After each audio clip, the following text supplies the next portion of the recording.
जो भी भक्ति करते हैं उनके जीवन में बहुत कष्ट है, सबके जीवन में कष्ट है। जो भक्त को दुख दे रहा है, जो उसको गाली दे रहा है, उसका पूरा जीवन अच्छे से चल रहा होता है और वो भक्त रो रहा होता है और उसका पूरा जीवन अच्छे से चलेगा। अगर उसको सजा मिलेगी तो वो भी मरने से कुछ दिन पहले, तो उसका जीवन तो मजे से गया और भक्त का पूरा जीवन रोने में या कष्ट में तकलीफ में गया।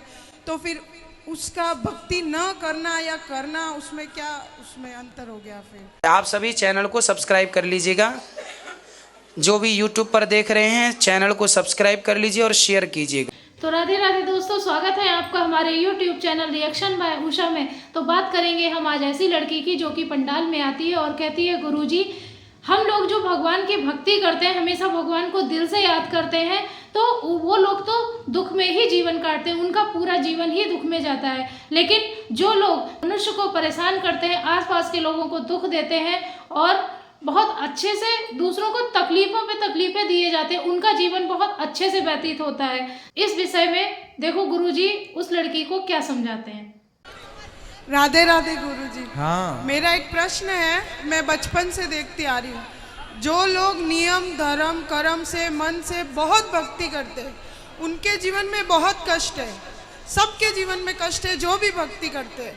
मैं भी ठाकुर जी को मानती हूँ, उनके इर्द गिर्द ही मेरे विचार रहते हैं, लेकिन इतने नियम मैं नहीं पालन कर सकती। जो थोड़ा होता है वो मैं करती हूँ, लेकिन जो ज़्यादा नियम पालन करते हैं इतना कष्ट में रहते हैं, फिर भी उनके साथ तर ब तर उल्टा होता ही जाता है। तो कहते हैं कि ये सब कर्मों का खेल है, उनके कर्म हैं, जैसे वो कभी कुछ पिछले जन्म में किया होगा, कभी इस जन्म में किया होगा, उनका फल है उनका दुख। लेकिन मेरे को ये समझ नहीं आता कि जब कर्म करके फल लेना है, कर्म करके फल लेना है, तो वो भक्ति का उसमें क्या योगदान है, वही मेरे को। और जब भगवान कहते हैं कि मेरी आप भक्ति करोगे तो मैं हर चीज़ से आपको मुक्त कर दूंगा, आपके लिए जीवन आसान कर दूंगा, तो फिर कर्म का दोष कैसे लगेगा, मुझे वो समझ नहीं आता। वाह सुंदर प्रश्न है, इसलिए ताली बजाओ। सब बैठो आप लोग, अच्छे प्रश्न पूछने चाहिए ऐसे जैसे इन्होंने पूछा। सब बैठो, पहले अगल बगल की बहन है सब बिठाओ। सुनो,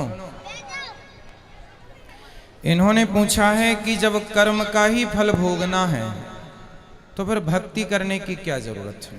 सिंपल ये है, क्यों? सही है। अर्जुन भक्त थे कि नहीं? माइक ले लो, आगे पीछे की मैया बैठ जाओ। अर्जुन भक्त थे कि नहीं? जी थे ना। लेकिन अर्जुन को भी 12 वर्ष का वनवास जाना पड़ा। 12 साल तक जंगल में रहना कोई सरल काम तो नहीं है।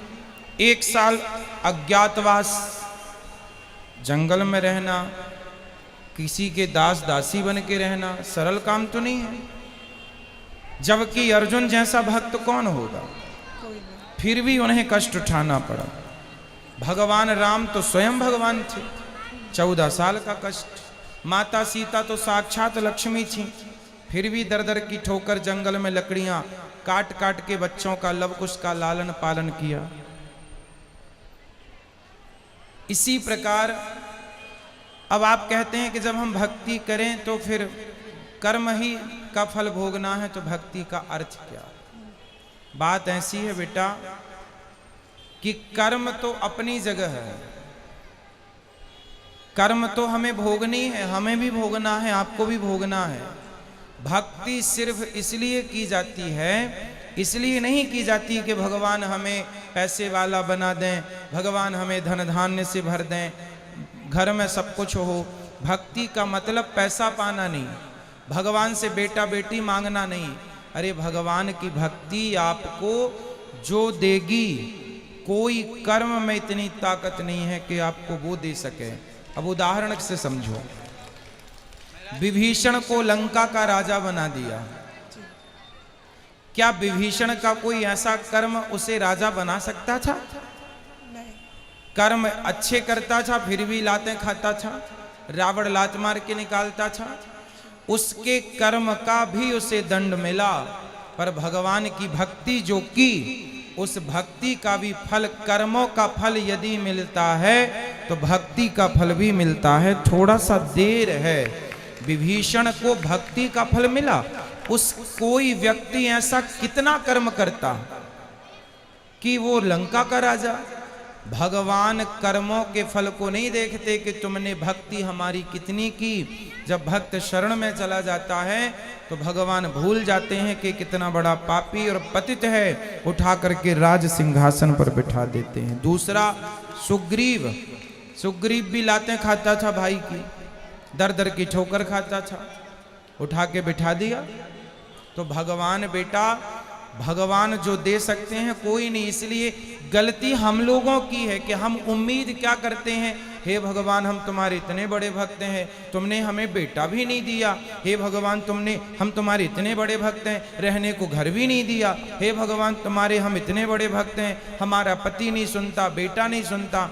भगवान की भक्ति का मतलब ये नहीं कि तुम्हारा बेटा सुने, तुम्हारी बेटी सुने, तुम्हारा घर बन जाए। जो भाग्य, सुदामा ने सारी जिंदगी गरीबी देखी है। क्या सुदामा से बड़े भक्त आप और हम हैं? क्या हो सकते हैं? नहीं। लेकिन सुदामा से ज्यादा हमारी शिकायतें हैं। सुदामा की तो एक भी नहीं थी, सारी जिंदगी भीख मांगकर गुजारा किया, सारी जिंदगी भगवान की भक्ति की, और मांगने नहीं गए, 4 मुट्ठी चावल अपनी हैसियत के अनुसार देने गए। जब सारी जिंदगी उन्होंने भक्ति की और फिर भी गरीबी में रहकर शिकायत नहीं की, तब भगवान ने देखा कि भक्त पक्का है। 50 रुपए का घड़ा जो खरीदती हो ना मेरी बहन, उस घड़े को भी कुम्हार हफ्ते भर पकाता है भट्टे में, महीनों तक पकता है वो, कम से कम 10 दिन की आग तो देता होगा, तब जाके वो काले से लाल होता है। माटी पक जाती है तो लाल हो गया।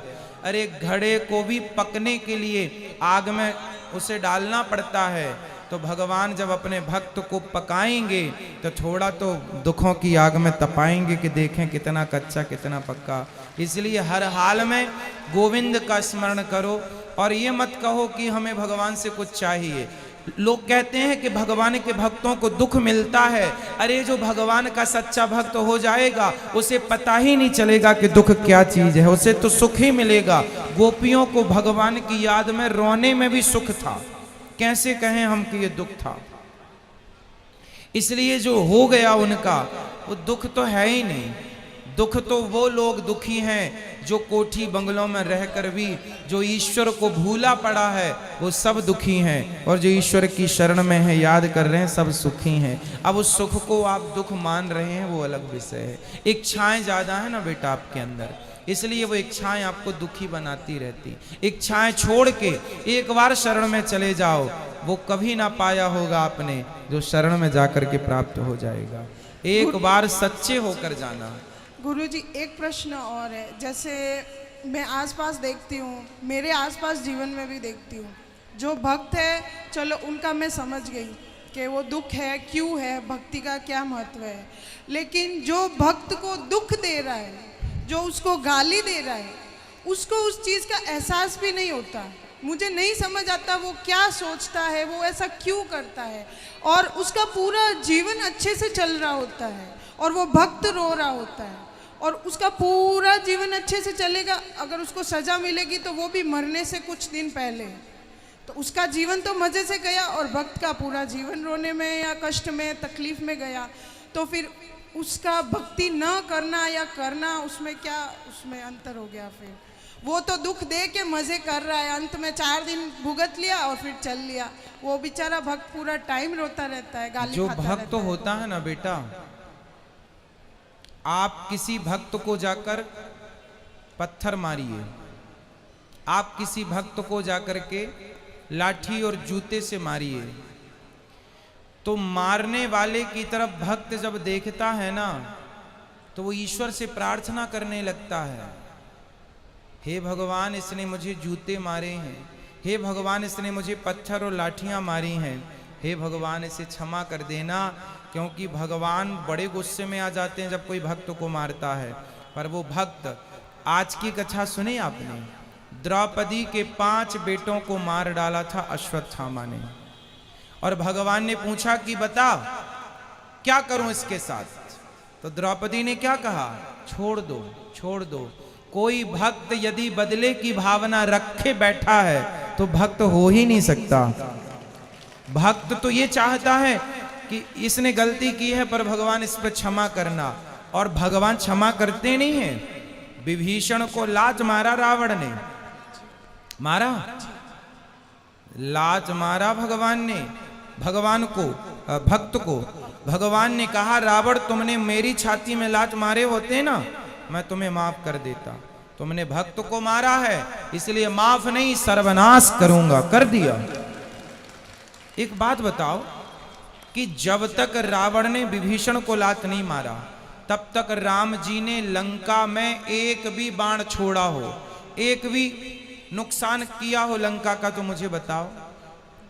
रावण ने सीता मां को चुराया, जयंत ने सीता मां के चरणों में चोंच मारी थी तो बाण छोड़ दिया था, त्रैलोक्य में जयंत को बचाने वाला नहीं मिला, चरणों में चोंच मारी थी केवल, और रावण तो पूरी सीता उठा कर ले गया। तो क्या राम जी बाण वहीं से बैठे बैठे ना मार देते? रावण तो मर जाता। लेकिन नहीं, राम जी ने कहा कि रावण भले मेरी पत्नी का हरण किया हो लेकिन मेरे भक्त को रोटी खिलाता है विभीषण को, इसलिए मैं बाल भी बांका नहीं करूंगा।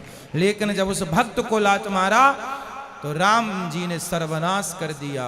भगवान कहते हैं तुम मुझे लात मार दो, सह लूंगा, मेरे भक्तों को मारोगे विनाश कर दूंगा। इसलिए मेरी बहन, आप जो कह रही हैं कि भक्तों का अपमान करके लोग मजे से रहते हैं, नहीं, उनको जब मिलेगा ना दंड, भगवान थोड़ा सा देर, God mills grind slow but sure, ईश्वर थोड़ा धीरे चक्की चलाते हैं। पिसता है उनके घर आटा धीरे, पर पिसता जरूर है। हिसाब तो पाई पाई का रखते हैं ना भगवान। जब देंगे ना तो खूब नानी याद आएगी। और आप ये मत सोचो जैसे मैंने, आप भक्त हो, आप भक्त हो और मैंने आज आपको अपमानित किया, आपको मारा मैंने, तो आप तो भक्त हैं, आप तो मेरे से कोई ना कुछ ना कहेंगे और मैं तो मौत से रह रहा हूं। लेकिन मेरे जीवन के आखिरी तक और जो अगला जन्म होगा वो सारे जन्म में इस जन्म का ये दंड भोगना पड़ेगा। कोई अंधा है, कोई लंगड़ा है, कोई बहरा है, क्यों है? कर्मों के। किसी जन्म का तो हिसाब चुक रहा है ये। क्यों लोग घिसट घिसट के चल रहे हैं?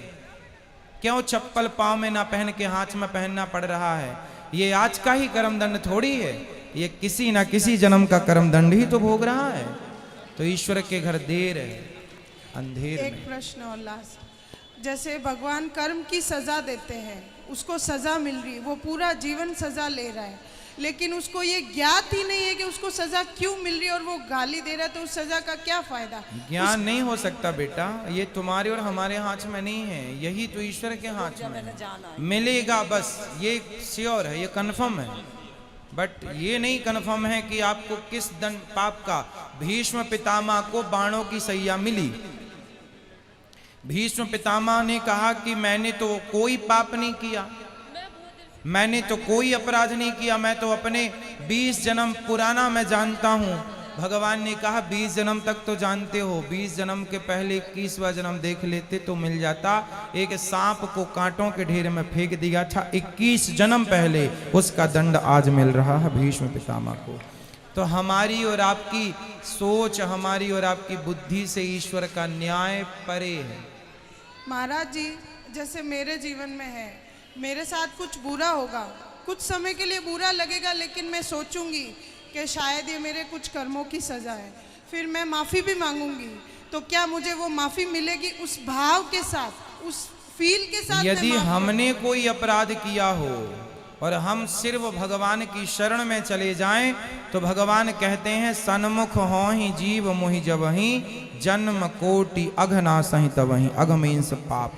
जो मेरे सन्मुख आकर मेरा हो जाता है, मेरे में आत्मसमर्पण कर देता है, मैं उसका हो जाता हूँ और उसके सारे अपराधों को क्षमा कर देता हूँ। तो देखा दोस्तों कि आज की वीडियो में हमने देखा कि गुरुजी ने उस लड़की के प्रश्न को किस तरीके से समझाया कि जैसे भगवान राम ने तो 14 वर्ष का वनवास भोगा है, सीता माता तो स्वयं लक्ष्मी थी, उन्होंने कितने कष्ट झेले हैं उस जंगल में और सभी ने तकलीफें झेली हैं, जो कि वो स्वयं भगवान थे। चाहते तो बहुत कुछ सारे सुख भोग सकते थे दुनिया के संसार के, लेकिन नहीं, जो कर्म का फल है वो तो हर इंसान को भोगना ही पड़ता है। तो दोस्तों, किसी भी समस्या का हल हमारे भगवान से शिकायत करने का मतलब नहीं है। हर इंसान को अपने कर्मों का फल भोगना पड़ता है। और कर्म तो हमारे अर्जुन ने भी बहुत अच्छे किए थे, कि जैसे कि वो तो स्वयं भगवान कृष्ण के भक्त थे, लेकिन उन्हें भी बहुत कष्टों का सामना करना पड़ा। जैसे कि उन्हें भी 13 वर्ष का वनवास और 1 वर्ष का अज्ञातवास भोगना पड़ा। उसमें तो हमारी माता कुंती भी थी, जिसमें उनका तो कोई दोष भी नहीं था, तब भी उन्होंने इस बुढ़ापे की उम्र में बहुत सारे दुख झेले। तो भक्तों, ये है कि हमारे कर्मों पर निर्भर है कि हमें क्या सुख या दुख, ये भगवान पे छोड़ देना चाहिए। हमें सिर्फ अपने कर्म करो और फल की चिंता मत करो, ऐसा भगवान कहते हैं। हमारे भगवान बहुत दयालु हैं और जब जिसका टाइम आता है तो उसे सुख भी मिलता है। तो दोस्तों, अगर आपको आज की हमारी वीडियो पसंद आई हो तो हमारे चैनल को सब्सक्राइब कर दें और हमारी वीडियो को लाइक कर दें और कमेंट में राधे राधे लिखना ना भूलें। तो मिलेंगे ऐसी ही इंटरेस्टिंग वीडियो के साथ भक्ति से जुड़ी हुई। तब तक के लिए राधे राधे।